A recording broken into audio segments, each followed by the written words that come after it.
ನಮಸ್ಕಾರ ಎಲ್ಲರಿಗೂ. ನಾನು ನಿಮ್ಮ ಪ್ರೀತಿಯ ರಾಯಚೂರು ಹುಡುಗಿ. ತಮಗೆಲ್ಲರಿಗೂ ಅಮ್ಮಮ್ಮ ಅಡುಗೆ ಮನೆ ಯೂಟ್ಯೂಬ್ ಚಾನಲ್ಗೆ ಸ್ವಾಗತ ಸುಸ್ವಾಗತ.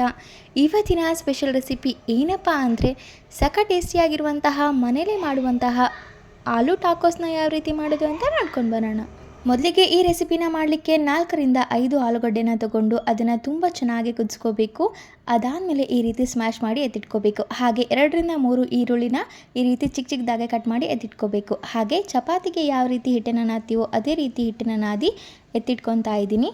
ಮೊದಲಿಗೆ ಫಿಲ್ಲಿಂಗ್ ಮಾಡಲಿಕ್ಕೆ ಒಂದು ಪಾತ್ರೆನ ಇಟ್ಟು ಆ ಪಾತ್ರೆಗೆ 2 ಸ್ಪೂನಷ್ಟು ಎಣ್ಣೆನ ಹಾಕ್ತಾಯಿದ್ದೀನಿ. ಎಣ್ಣೆ ತುಂಬ ಚೆನ್ನಾಗಿ ಕಾಯಬೇಕು. ಅದಾದಮೇಲೆ ಅದಕ್ಕೆ ಅರ್ಧ ಟೇಬಲ್ ಸ್ಪೂನ್ ಜೀರಿಗೆ, ಅರ್ಧ ಟೇಬಲ್ ಸ್ಪೂನ್ ಸಾಸಿವೆನ ಹಾಕೋಬೇಕು.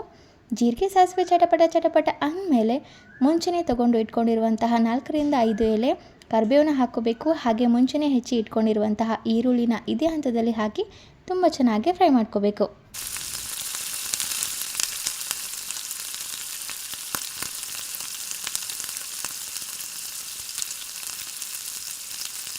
ಈರುಳ್ಳಿ ಇನ್ನೇನೋ ಫ್ರೈ ಆಗ್ತಿದೆ ಅನ್ನುವಾಗ ರುಚಿಗೆ ತಕ್ಕಷ್ಟು ಉಪ್ಪನ್ನ ಕೂಡ ಇದೇ ಹಂತದಲ್ಲಿ ಹಾಕಿ ತುಂಬ ಚೆನ್ನಾಗಿ ಫ್ರೈ ಮಾಡ್ಕೋಬೇಕು. ಅದಾದಮೇಲೆ 1 ಚಿಟಿಕೆಯಷ್ಟು ಅರಿಶಿನ ಪುಡಿನ ಹಾಕಬೇಕು. ಹಾಗೆ 2 ರಿಂದ 3 ಟೇಬಲ್ ಸ್ಪೂನಷ್ಟು ಅಚ್ಕಾರದ ಪುಡಿ ಕೂಡ ಹಾಕ್ತಾ ಇದ್ದೀನಿ.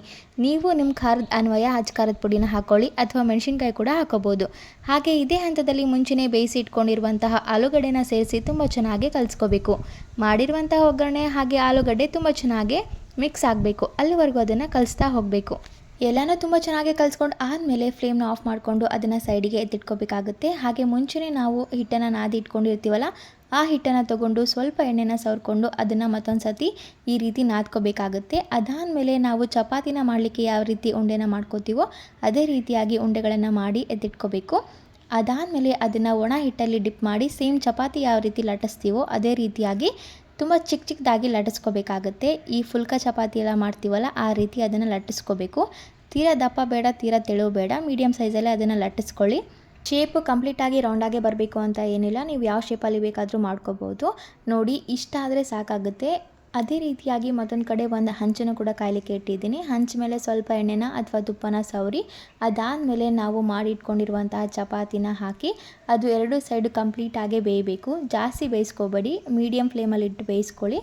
ಅದಾದಮೇಲೆ ನಾವು ಮುಂಚೆನೇ ಮಾಡಿ ಇಟ್ಕೊಂಡಿರುವಂತಹ ಫಿಲ್ಲಿಂಗ್ಸ್ನ ಅದರಲ್ಲಿ ಹಾಕಿ ಬರೀ ಒಂದು ಸೈಡ್ ಮಾತ್ರ ಹಾಕಬೇಕು. ಅದಾದಮೇಲೆ ಇನ್ನೊಂದು ಸೈಡಿಂದ ಅದನ್ನು ಫೋಲ್ಡ್ ಮಾಡ್ಕೋಬೇಕಾಗುತ್ತೆ. ಈ ಹಂತದಲ್ಲಿ ನೀವು ತುಪ್ಪ ಅಥವಾ ಬೆಣ್ಣೆನ ಮೇಲೆ ಹಚ್ಕೋಬೋದು ಅಥವಾ ಎಣ್ಣೆ ಕೂಡ ಹಚ್ಕೊಂಡು 2 ಸೈಡು ತುಂಬ ಕ್ರಿಸ್ಪಿ ಆಗೋವರೆಗೂ ಅದನ್ನು ರೋಸ್ಟ್ ಮಾಡ್ಕೋಬೇಕು. ಇದೇ ರೀತಿಯಾಗಿ ಎಲ್ಲ ಹಿಟ್ಟನ್ನು ಸಹ ಚಪಾತಿ ಮಾಡಿ ಅದಾದಮೇಲೆ ನಾವು ಮುಂಚೆನೇ ಮಾಡಿ ಇಟ್ಕೊಂಡಿರುವಂತಹ ಫಿಲ್ಲಿಂಗ್ಸ್ನ ಅದರಲ್ಲಿ ಹಾಕಿ ಒಂದು ಕಡೆ ಫೋಲ್ಡ್ ಮಾಡಿಕೊಂಡು 2 ಕಡೆ ತುಂಬ ಚೆನ್ನಾಗಿ ಕ್ರಿಸ್ಪಿ ಆಗೋವರೆಗೂ ಬೇಯಿಸ್ಕೊಂಡ್ರೆ ಸಖತ್ ಟೇಸ್ಟಿಯಾಗಿರುವಂತಹ ಆಲೂ ಟಾಕೋಸ್ ತಿನ್ನಲಿಕ್ಕೆ ರೆಡಿಯಾಗಿರುತ್ತೆ. ಇದನ್ನು ನೀವು ಈವ್ನಿಂಗ್ ಸ್ನ್ಯಾಕ್ಸ್ ಆಗಿ ಮಾಡ್ಬೋದು, ಬೆಳಗ್ಗೆ ಬ್ರೇಕ್ಫಾಸ್ಟ್ಗೂ ಮಾಡ್ಕೋಬೋದು ಅಥವಾ ಮಕ್ಕಳಿಗೆ ಲಂಚ್ ಬಾಕ್ಸ್ ಮಾಡಿಕೊಟ್ರೆ ಕಂಪ್ಲೀಟಾಗಿ ಲಂಚ್ ಬಾಕ್ಸ್ ಖಾಲಿ ಮಾಡ್ಕೊಂಡು ಬರ್ತಾರೆ, ಅಷ್ಟು ಟೇಸ್ಟಿಯಾಗಿರುತ್ತೆ. ಇದರಲ್ಲಿ ಬರೀ ನಾವು ಸಿಂಪಲ್ ಮಸಾಲಾನ ಯೂಸ್ ಮಾಡಿದ್ದೀವಿ, ನೀವು ಬೇರೆ ಮಸಾಲ ಕೂಡ ಹಾಕೋಬೋದು.